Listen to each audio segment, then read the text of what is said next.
अल्लाहुम्मा सल्ली अला मुहम्मदिन व अला आले मुहम्मद वला यजिदूना मिन दूनिल्लाहि वलिय्यन वला नसीर। सूरह निसा के आखिरी रुकू से एक आयत का टुकड़ा आपकी खिदमत में हदिया किया है। अल्लाह फरमा रहे हैं कि तुम मेरे सिवा इस पूरी कायनात में न तो कोई दोस्त पाओगे, न हिमायती, न कोई मददगार। और इसी तरह की एक आयत नहीं, मुतअद्दद आयात कुरान पाक का हिस्सा है जिसमें अल्लाह बार बार बावर करवा रहे हैं कि तुम कहीं भी मेरे अलावा न वली पाओगे, न मददगार पाओगे। अब आप आगे चलिए। नेमल मौला व नेमन नसीर, अल्लाह अपनी शान में क्या फरमा रहे हैं। सूरह अनफाल की आयत है और 9वां पारा यहाँ ख़त्म होता है, आयत नंबर 40, कि कितना अच्छा मौला है और कितना अच्छा ही मददगार है।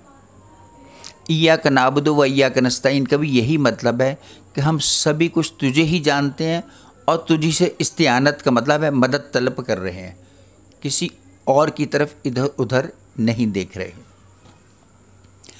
अब ये इतनी आयत हैं।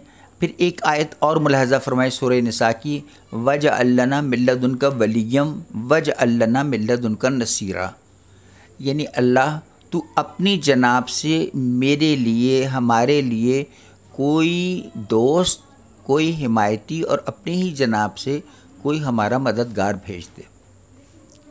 अब आप दूसरी तरफ आइए कि वक़ुर रब्बि अदखिलनी मुदखल सिद्क़िम व अखरिजनी मुखरज सिद्क़िम वजअलनी मिन लदुनका सुल्तानन नसीरा। हुज़ूर सल्लल्लाहु अलैहि वसल्लम फरमा रहे हैं कि मुझे अमन के साथ दाखिल कर और अमन के साथ ही निकाल दे और मुझे मदद के लिए मेरा कोई नसीर भेज दे, कोई मुझे नसीर भेज दे।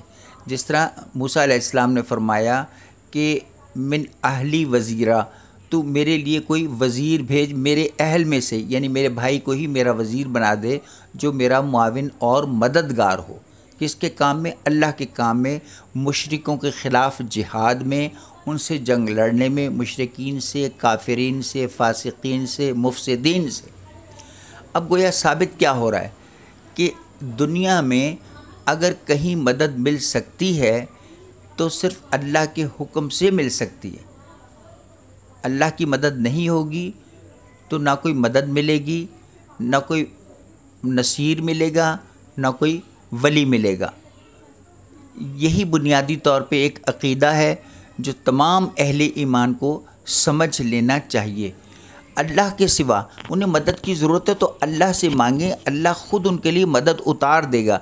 इसके लिए एक और आयत मैं आपकी खिदमत में पेश कर रहा हूँ। सूरह अनफाल की आयत नंबर 9 है, इस्तस्तगीसून रब्बकुम फस्तजाब लकुम अन्नी मुमिद्दुकुम बिअल्फिम मिनल मलाइकति मुर्दिफिन।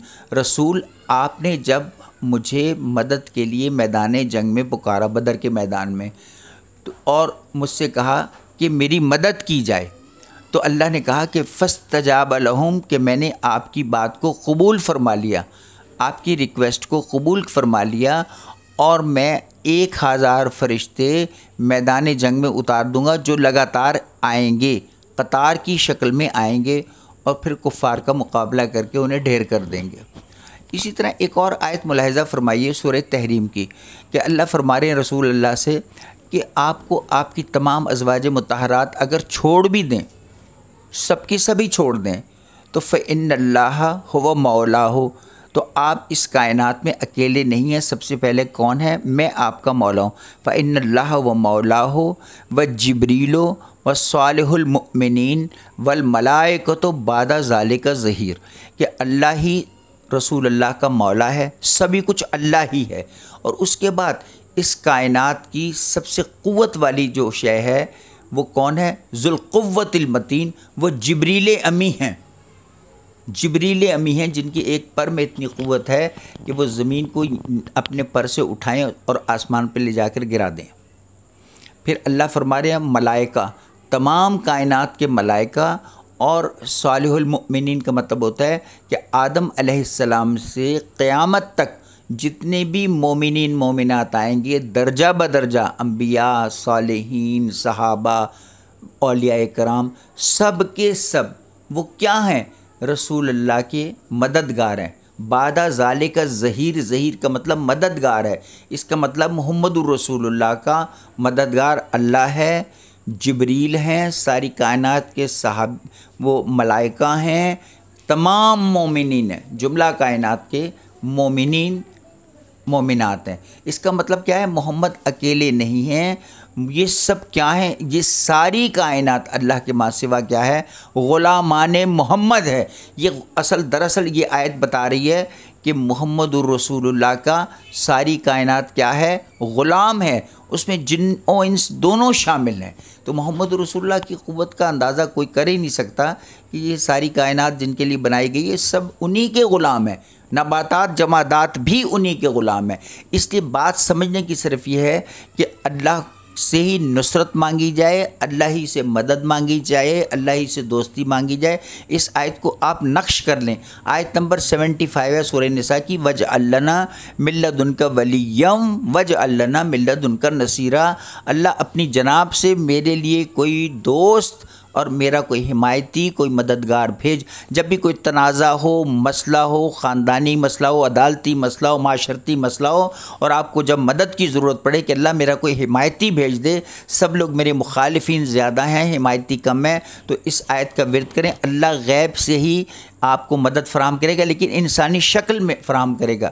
لوگوں کے دلوں میں بات کا ڈالنا اللہ کا کام ہے، صرف اللہ ہی پر ریلائے کیا جائے، یعنی بھروسہ کیا جائے، اعتماد کیا جائے، یقین رکھا جائے، توکل کیا جائے۔ اور کیسے سمجھایا جائے آپ کو کہ جب تک آپ ان بنیادی باتوں کو نہیں سمجھیں گے ایمان مکمل نہیں ہو سکتا۔ وَلَا يَجِدُونَ لَهُم مِّن دُونِ اللَّهِ وَلِيًّا وَلَا نَصِيرًا۔ قرآن بار بار کہہ رہے ہیں میرے علاوہ نہ ولی ہے نہ نصیر ہے، نہ ولی ہے نہ نصیر ہے۔ تو لوگ کیوں لوگوں کے در پر جا رہے ہیں؟ کس لیے انہیں ولی سمجھ رہے ہیں؟ کس لیے انہیں نصیر سمجھ رہے ہیں؟ نہ نصیر کوئی بھائی بہن بھائی بن رہا ہے، نہ کوئی رشتہ دار بن رہا ہے، نہ کوئی ہمسایہ بن رہا ہے۔ وقت آنے پر یہ سب لوگ جو ہے نا ایک تنکے کی طرح اڑ جاتے ہیں، وقت آنے پر دھوکہ بھی دے دیتے ہیں، لیکن ایک ہی ذات ہے جو کھڑی رہتی ہے اور ساتھ نبھاتی ہے، وہ صرف اللہ کی ذات ہے، رب العالمین کی ذات ہے۔ بس اس عقیدے کو جو اپنا لیں گے وہی شاد کام ہوں گے، وہی شاد کام ہوں گے۔ سبحان ربک رب العزت عما یصفون والسلام علی المرسلین والحمد للہ رب العالمین۔